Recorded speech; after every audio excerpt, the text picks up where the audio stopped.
सबसे पहले हम लोग यूज़ करेंगे स्टेडलर की ल्यूमोग्राफ पेंसिल। तो अगर आप लोगों के पास ये पेंसिल नहीं है तो आप लोग अपना नॉर्मल पेंसिल यूज़ कर सकते हैं, जैसे 10B पेंसिल यूज़ कर सकते हैं प्रेशर के साथ। और आउटलाइंस को मैं फॉर्म कर रहा हूँ और अभी प्यूपिल के अंदर शेडिंग कर रहा हूँ और हाइलाइट्स को मैं लीव कर दे रहा हूँ वहाँ पे। आइज़ के अंदर शेडिंग करना बहुत इंपॉर्टेंट है फ्रेंड्स। उसमें डिटेलिंग के लिए आप लोग को बहुत पेशेंस चाहिए, बहुत आराम से धीरे धीरे से करना पड़ता है और ऑब्जर्वेशन मेन है फ्रेंड। अगर ऑब्जर्वेशन आप लोग का अच्छा रहेगा तो अच्छे से हो पाएगा। फ़िलहाल मैं अभी यूज़ कर रहा हूँ 4B पेंसिल को और आउटलाइंस को फॉर्म कर रहा हूँ। आउटलाइंस को फॉर्म करने के बाद हम लोग पूरा अराउंड द आई शेडिंग करने वाले हैं।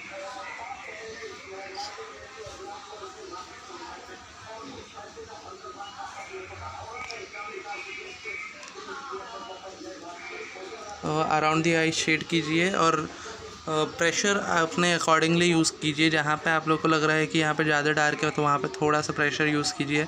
एकदम ही ज़्यादा प्रेशर यूज़ करके आप लोग शेडिंग मत कीजिए क्योंकि ब्लेंड नहीं हो पाएगा।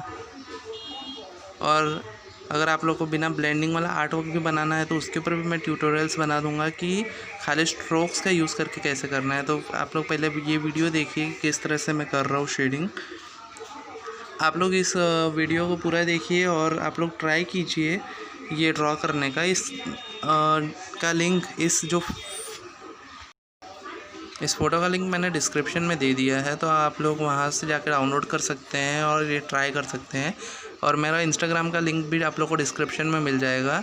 और वहाँ पे मैंने एक और अपडेट दिया है अपना यूट्यूब से रिलेटेड। तो अगर आप लोगों ने इंस्टाग्राम पे मुझे अब तक नहीं फॉलो किया है तो वहाँ पे जाके मुझे फॉलो कर लीजिए, क्योंकि वहाँ पे आप लोग को लेटेस्ट अपडेट्स मिलते रहेंगे। तो ये फ़ोटो का लिंक मैंने डिस्क्रिप्शन में दिया, आप लोग डाउनलोड कर लीजिए, इसको ट्राई कीजिए। और आप लोग मुझे टैग कर सकते हैं या DM कर सकते हैं, तो मैं वो देखूँगा और आप लोगों को सजेशन दूँगा। आप लोग वीडियो को देखिए और मिस मत कीजिए फ्रेंड्स। स्किप अगर आप लोग करेंगे तो आप लोग को समझ में नहीं आएगा, तो आप लोग को वीडियो पूरा देखना बहुत ज़रूरी है।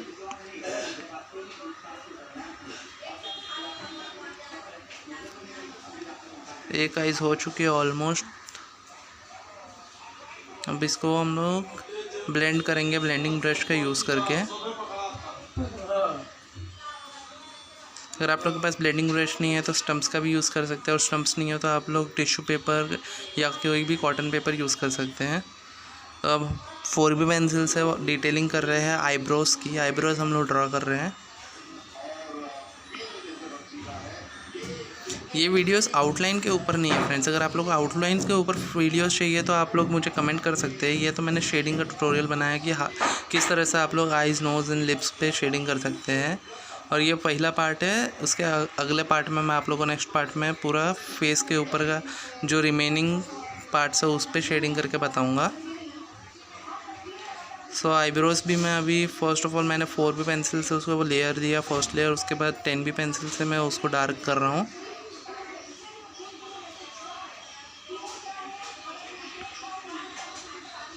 अब जो डार्क एरियाज है उनको और डार्क कर रहा हूँ फ्रेंड्स।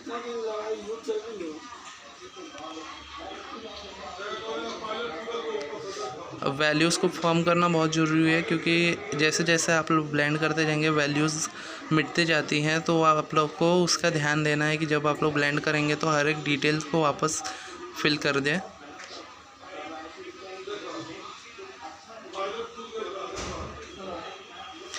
मैंने ये वीडियो एकदम रियल टाइम डाली है ताकि आप लोग इस वीडियो को देख करके आप लोग भी बना सके ऐसे ही।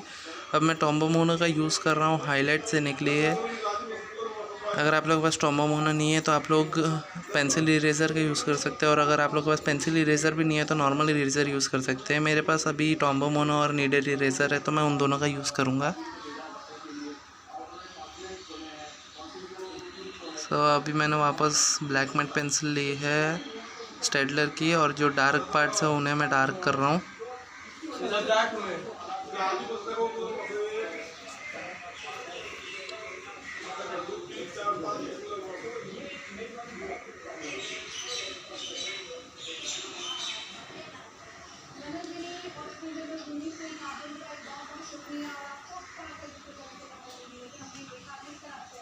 अब आइज़ के नीचे के जो पार्ट्स हो उस पर भी डिटेलिंग करना बहुत इम्पोर्टेंट है। उससे अपने आइज़ जो है पॉपअप हो जाती हैं।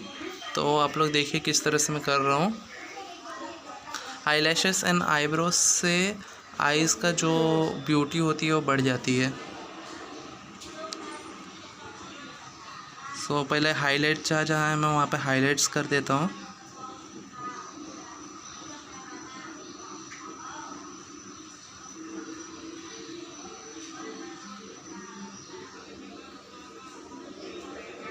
जैसे जैसे आप लोग आगे बढ़ेंगे वैसे वैसे आप लोग को वैल्यूज़ को बढ़ाना पड़ेगा, घटाना पड़ेगा।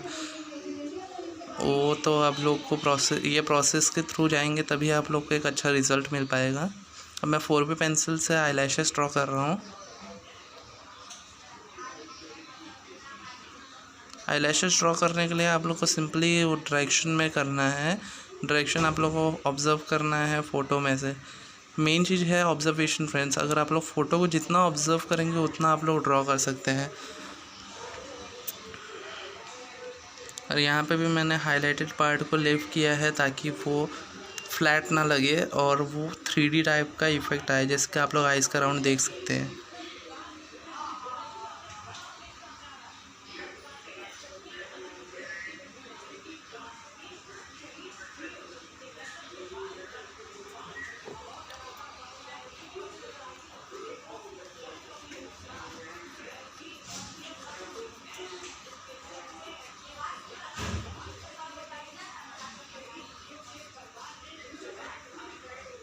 बढ़ते हैं नेक्स्ट आई की तरफ, लेकिन उसके पहले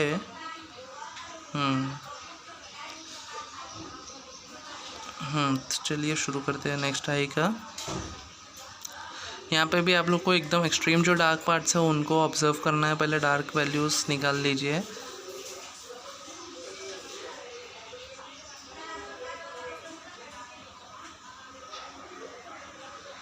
साइड बाय साइड आप लोग को मेरे फ़ोन में दिख रहा होगा कि मैं किस तरह से ऑब्ज़र्व कर रहा हूँ और किस तरह से ड्रॉ कर रहा हूँ। और अगर आप लोग को बहुत अच्छे से सीखना है तो आप लोग प्रिंट आउट ले सकते हैं। प्रिंट आउट से आप लोग बहुत अच्छे से सीख सकते हैं फ्रेंड्स। उसके अंदर आप लोग आउटलाइन के लिए सबसे बेस्ट मेथड वही है कि आप लोग प्रिंट आउट ले लें, या अगर आप लोग के पास लैपटॉप कंप्यूटर स्क्रीन है तो उसमें ओपन करके यूज़ करें। आप लोग को उसमें बड़ा भी दिखेगा और क्लियर दिखेगा, तो उसमें आप लोग प्रोपोर्शंस अच्छे से स्टडी कर पाएंगे। बाकी शेडिंग की बात है तो शेडिंग आप लोग फ़ोन से बहुत अच्छी तरह से कर सकते हैं। जूम करके हर एक वैल्यू को देख सकते हैं।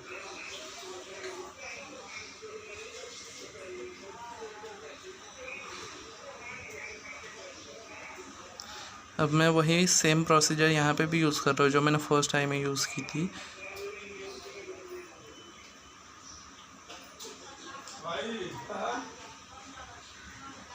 अब मैं उसको शेप को करेक्ट कर रहा हूँ।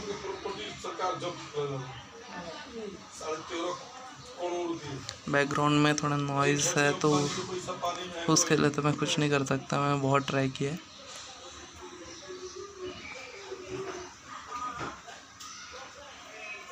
सो आप लोग जैसे देख सकते हो कि धीरे धीरे हमारे आइज़ की वैल्यूज़ आ रही हैं और हमारा आर्ट वर्क एकदम रियलिस्टिक की तरफ बढ़ रहा है। तो चलिए अभी आईब्रोज भी बनाते हैं। शेडिंग करना बहुत इजी है फ्रेंड्स एक्चुअली में। अगर आप लोग लाइट्स डार्क को समझ लेंगे तो आप लोग बहुत इजीली कोई भी आर्ट वर्क में आप शेडिंग रियलिस्टिक कर सकते हैं। हालांकि मैं आप लोग को लाइट्स एंड शेड्स का यूज़ करके एक पोर्ट्रेट भी बनाना दिखाऊंगा, जैसे कि आप लोगों ने पिछले वीडियोस में देखा होगा। टाइम लैप्स मैंने वीडियोस डाले हैं तो वो मैं आप लोग को दिखाऊंगा कि किस तरह से मैं करता हूँ। उसके ऊपर भी मैं ट्यूटोरियल्स लाऊंगा अगर मुझे इस पर रिस्पॉन्स मिल रहा है। और मैंने ये चैनल सिर्फ आप लोग के लिए चालू किया है। अगर आप लोग कोई भी क्वेश्चन है, कोई भी टॉपिक पे वीडियो चाहिए तो आप लोग मुझे इंस्टाग्राम पे डीएम कर सकते हैं या कमेंट कर सकते हैं। और मैंने हेयर्स को ड्रॉ किया है आईब्रोज़ के हेयर्स के डायरेक्शन में, और उसके ऊपर मैं शेडिंग कर रहा हूँ।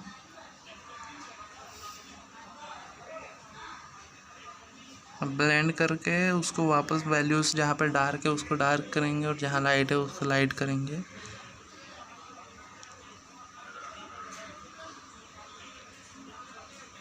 मैं 10B पेंसिल यूज़ करके जहाँ डार्क है उसको डार्क कर रहा हूँ। और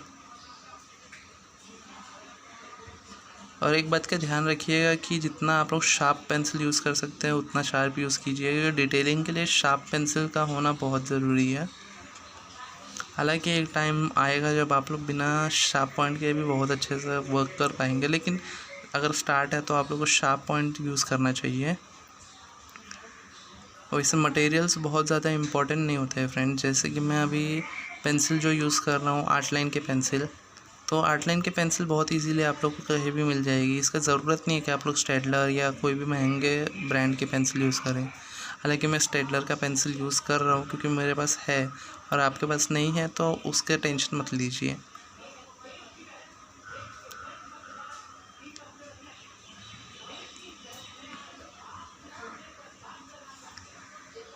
तो अब हम बढ़ते हैं आगे।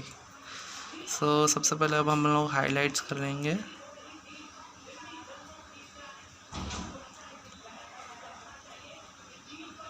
अब लोग देखिए किस तरह से मैं फ़ोटो को जूम करके वहाँ अच्छे से ऑब्ज़र्व कर रहा हूँ वहाँ पे क्या वैल्यूज़ है, और उसके हिसाब से मैं आगे बढ़ रहा हूँ। शेप को भी करेक्ट करते जा रहा हूँ शेडिंग के साथ साथ। तो जितने लोग सोचते हैं कि आउटलाइन हमें पहले ही एकदम परफेक्ट बना देंगे तभी हम कर पाएंगे वो आर्ट वर्क, तो ऐसा नहीं है फ्रेंड्स। आउटलाइंस तो सिर्फ एक मतलब बेस होता है जिसके ऊपर आप लोग वैल्यूज़ को लाते हैं। जब वैल्यूज़ आ जाती है तब उसका आइडेंटिटी आती है। तो ऐसा ज़रूरी नहीं है कि आपको 100% आप लोग को आउटलाइन में दे देना है तभी आप लोग का आर्ट वर्क अच्छा होगा। आप लोग आउटलाइन बेसिकली बना सकते हो, उसके बाद से वैल्यूज़ के साथ खेल करके आप लोग आउटपुट ला सकते हैं। मैं आईब्रोज अभी बना रहा हूँ, आईलैशेस बना रहा हूँ, अपर आईलैशेस, और साथ ही साथ जो आइज़ की पार्ट है उसको डार्क कर रहा हूँ। जैसे कि मैंने आप लोग को बताया, जैसे जैसे हम लोग फर्दर वर्क करते रहेंगे वैसे वैसे आउटलाइंस लाइट होते जाती हैं, तो हमें लाइट और डार्क करना पड़ता है।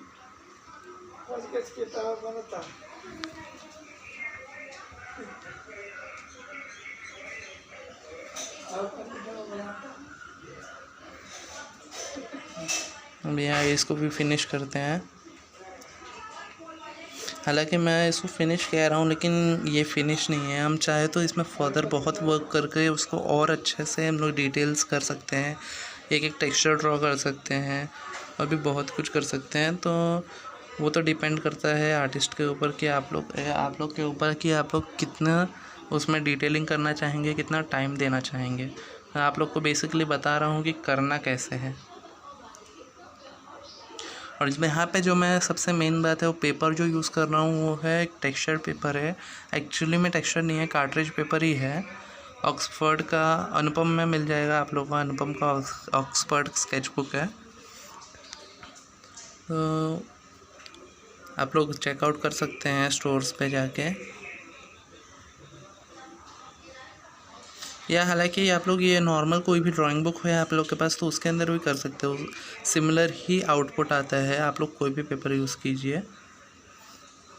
हालांकि मैंने मैक्सिमम वर्क्स जो प्रिंट पेपर होते हैं उस पर किए हैं, तो पेपर उतना मैटर नहीं करता है, स्किल्स मैटर करते हैं। आप लोग बस प्रैक्टिस करते रहिए, और जैसे जैसे आप लोग के स्किल्स इंप्रूव होंगे आप लोग को पता चलेगा कि मटेरियल्स उतने इम्पोर्टेंट नहीं होते जितना स्किल्स होते हैं। देखिए अभी मैं नोज़ पे शेडिंग कर रहा हूँ 4B पेंसिल का यूज़ करके। तो हाइलाइट्स को मैं लीव कर दे रहा हूँ, हाइलाइट्स के लिए मैं छोड़ दे रहा हूँ, और उसके बाद मैं शेडिंग कर रहा हूँ। नोस्ट्रिल्स को डार्क कर रहा हूँ।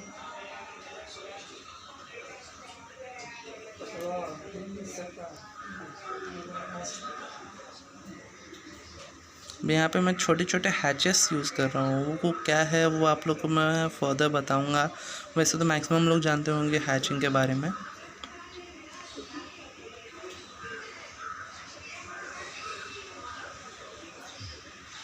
आप लोग बस मेरे मूवमेंट को देखिए, हैंड के मूवमेंट को, किस तरह से मैंने पेंसिल को होल्ड किया और किस तरह से मैं उसके साइड्स को यूज़ कर रहा हूँ। यहाँ पे आप लोग को शेडिंग करने के लिए टिप्स को यूज़ नहीं करना है, आप लोग को साइड्स को ही यूज़ करना है। टिप्स का यूज़ तभी कीजिए जब आप लोग को कोई डिटेलिंग करना होगा। शेडिंग के लिए कभी भी आप लोग को उसके साइड से यूज़ करनी चाहिए।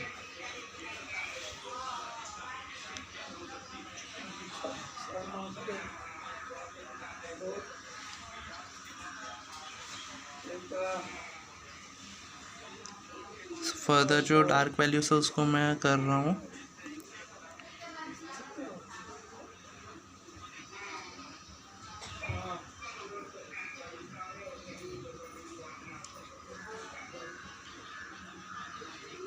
फ़ोटो को बस आप लोग को मेन चीज़ वही है, मैं आप लोग को बहुत बार बोल चुका हूँ कि मतलब ऑब्जर्वेशन मेन है। अब मैं इसे ब्लेंड कर रहा हूँ और सारी वैल्यूज़ को स्मच कर दे रहा हूँ, और स्मच करने के बाद अब मैं इस पर हाईलाइट्स दूँगा टॉम्बो मोनो या नीडेड इरेज़र की इस्तेमाल से। तो पहले मैं टॉम्बो मोनो यूज़ कर रहा हूँ, तो आप लोग को मैं दिखा देता हूँ नीडेड इरेज़र भी। ये देखिए है नीडेड इरेज़र, इसको आप लोग नीड कर सकते हैं अपने हिसाब से। ग्रेफाइट को पिक कर सकते हैं, ग्रेफाइट चारकोल में बहुत यूज़फुल है ये। इस तरह से आप लोग पिक कीजिए, हाइलाइट्स दे दीजिए।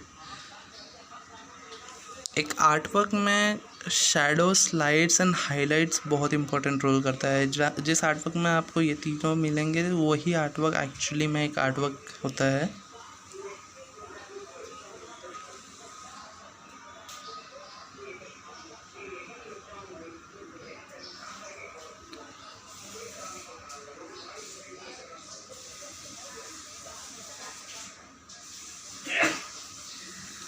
फर्दर हम लोग बात कर लेते हैं अब लिप्स की।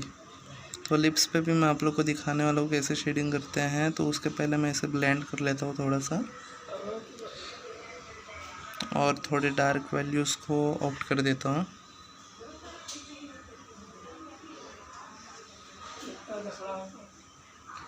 तो लिप्स में सबसे पहले आप लोग शेप में प्रॉपर कर लेता हूँ शेप को।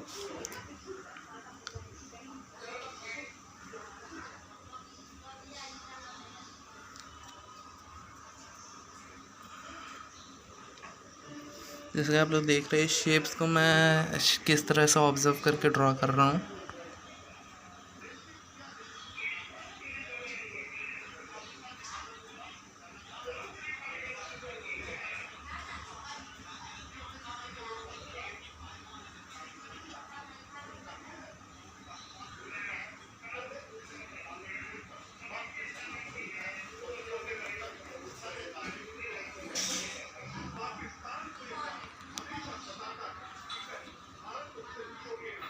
और शेप हो गया है। अब हम लोग शेड कर रहे हैं 2B पेंसिल से, बेस लेयर शेड कर रहे हैं। सो लिप्स में ये बहुत इम्पॉर्टेंट है कि आप लोग लाइट वैल्यूज से स्टार्ट करें, क्योंकि लिप्स बहुत सॉफ्ट होता है और वो टेक्सचर उसका दिखना चाहिए आर्ट वर्क में। सो 2B पेंसिल से शेड कर देते हैं और डाउन लिप्स पे भी कर रहे हैं। हालांकि हाइलाइट्स को यहाँ पे हमें लीव कर देना है। थोड़े एरियाज़ को मार्क कर रहा हूँ जो डार्क एरिया से, जहाँ पे कास्ट शैडोज आएंगी।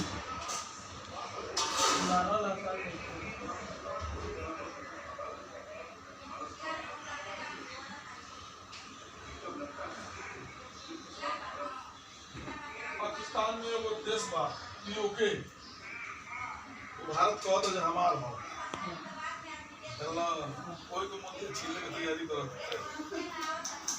तो इसको बेस लेयर हम लोगों ने कर लिया। अब हम उसे ब्लेंड कर रहे हैं। ब्लेंड करने के बाद जो स्किन के अराउंड के एरिया से उन्हें भी थोड़ा ब्लेंड कर देते हैं।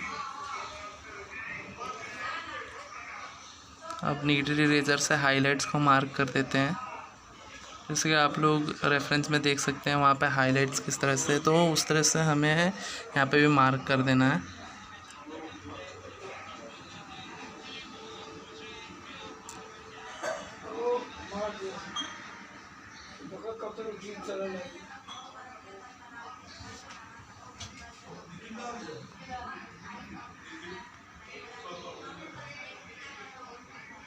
मैं 4B पेंसिल का यूज़ कर रहा हूँ। 4B पेंसिल का यूज़ करके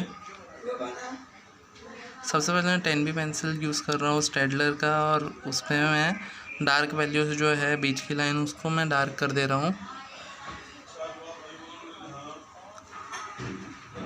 4B पेंसिल का हेल्प कर से 4B पेंसिल का यूज़ करके मैं डार्क वैल्यूज़ को दे रहा हूँ।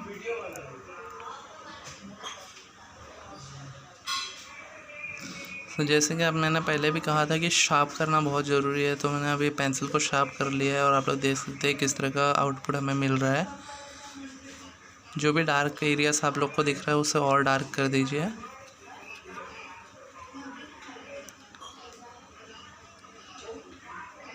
अब 4B पेंसिल की हेल्प से मैं अपर लिप्स को शेड कर रहा हूँ। यहाँ पे भी आप लोग को ग्रेडिएशन रखना है कि जहाँ पे आप लोग को ज़्यादा डार्क दिख रहा है वहाँ ज़्यादा प्रेशर यूज़ करना है और जहाँ कम डार्क दिख रहा है वहाँ कम प्रेशर करना है।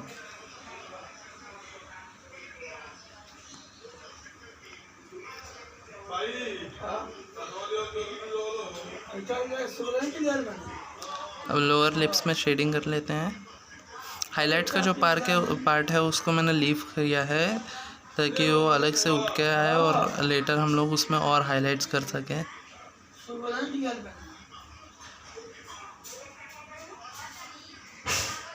जो लोअर लिप्स और अपर लिप्स के बीच का जो पार्ट है वहाँ पे थोड़े शेडोज कास्ट होंगे, तो वहाँ पे थोड़ा डार्क रखना है, जैसे आप लोग देख सकते हैं।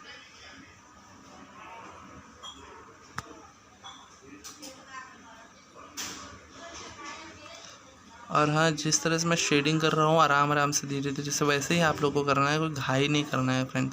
अगर घाई करेंगे तो आप लोग वो आउटपुट आप लोग को नहीं मिलेगा।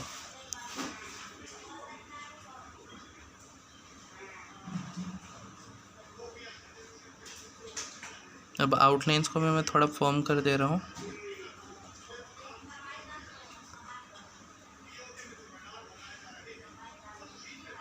अब थोड़ा स्मच कर देते हैं फिंगर्स का यूज़ करके।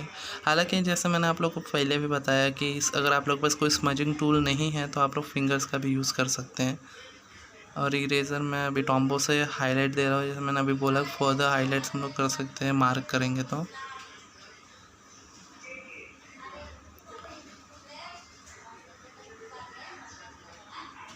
सो आज के वीडियो में इतना ही, मिलते हैं नेक्स्ट वीडियो में।